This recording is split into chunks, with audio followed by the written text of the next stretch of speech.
আপনি কি কখনো লক্ষ্য করেছেন মানুষ আপনাকে অবহেলা করে কেন?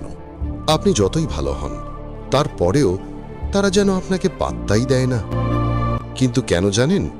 কারণ এই পৃথিবীতে যদি আপনি নিজের সম্মান রক্ষা করতে না জানেন, যদি আপনি নিজেকে দাম না দেন, তাহলে পৃথিবীর কেউই আপনাকে দাম দেবে না। দেখুন, মানুষ আপনাকে ঠিক ততটাই সম্মান করবে যতটা আপনি নিজেকে সম্মান দেন। যদি আপনি চুপচাপ অন্যের অবহেলা, অন্যের কটু কথা, অন্যের অসম্মান সহ্য করে যান, তাহলে তারা ভাববে আপনি হয়তো তেমন কেউ নন। আর তখন থেকেই তারা আপনাকে অবোধ মনে করে ফেলবে। তারা হয়তো আপনাকে সরাসরি অসম্মান, অপমান করবে না, কিন্তু তারা আপনাকে আস্তে আস্তে অবমূল্যায়ন করতে শুরু করবে। তখন তাদের চোখে আপনি অতি সস্তা হয়ে যাবেন।